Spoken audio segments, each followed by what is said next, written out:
Chapter 11.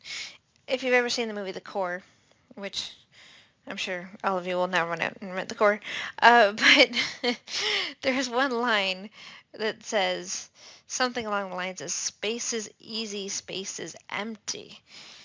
And that's, I mean, in comparison with what's inside the Earth, okay, but technically that's false. There's as much mass in the emptiness of space as there are the stars, right? And we just finished a chapter on the stars, and that one video that explained how big the stars were and how much mass is in them. Now, there's as much mass in the emptiness as there are in the stars. It's crazy.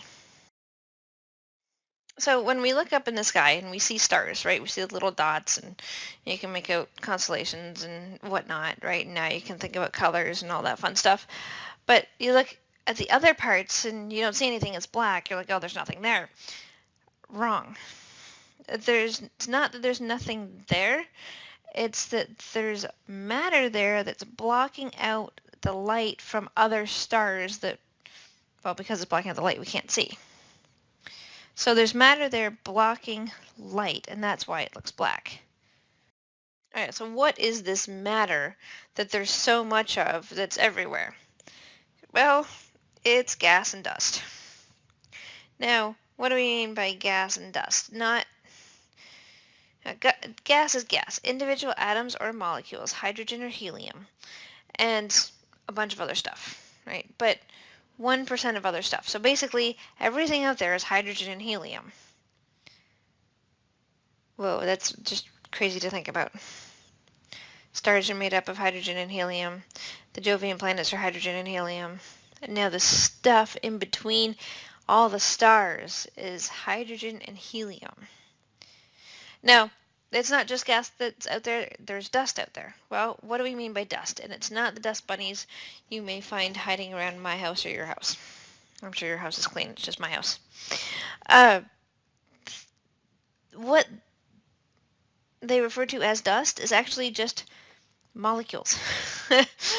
So instead of like atoms, it's groups of atoms. And these atoms, these groups of atoms, are what block out the light and make it look black to us.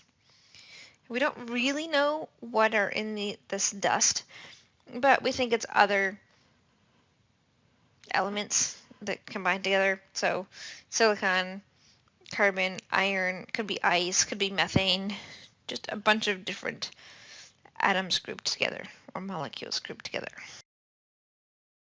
So these dust clouds like to absorb blue light, okay, which makes it appear red to us. Right? So it's kind of the opposite of methane, right? Methane on Neptune and Uranus absorb the red and emit the blue, right? Here it's the other way around. We're absorbing the blue, emitting the red. So we actually call this phenomenon reddening. Okay, absorbing the blue light, making the stars appear redder than they actually are. Now, that's because how do we tell what temperature things are? By the color. So if it's absorbing the blue and making things look more red, well, it's making things look colder than they might actually be. But we have better science than that. It doesn't play tricks on us like that, at least not anymore. We can look at the absorption lines and see how much reddening has actually occurred for the stars, so we can adjust for it.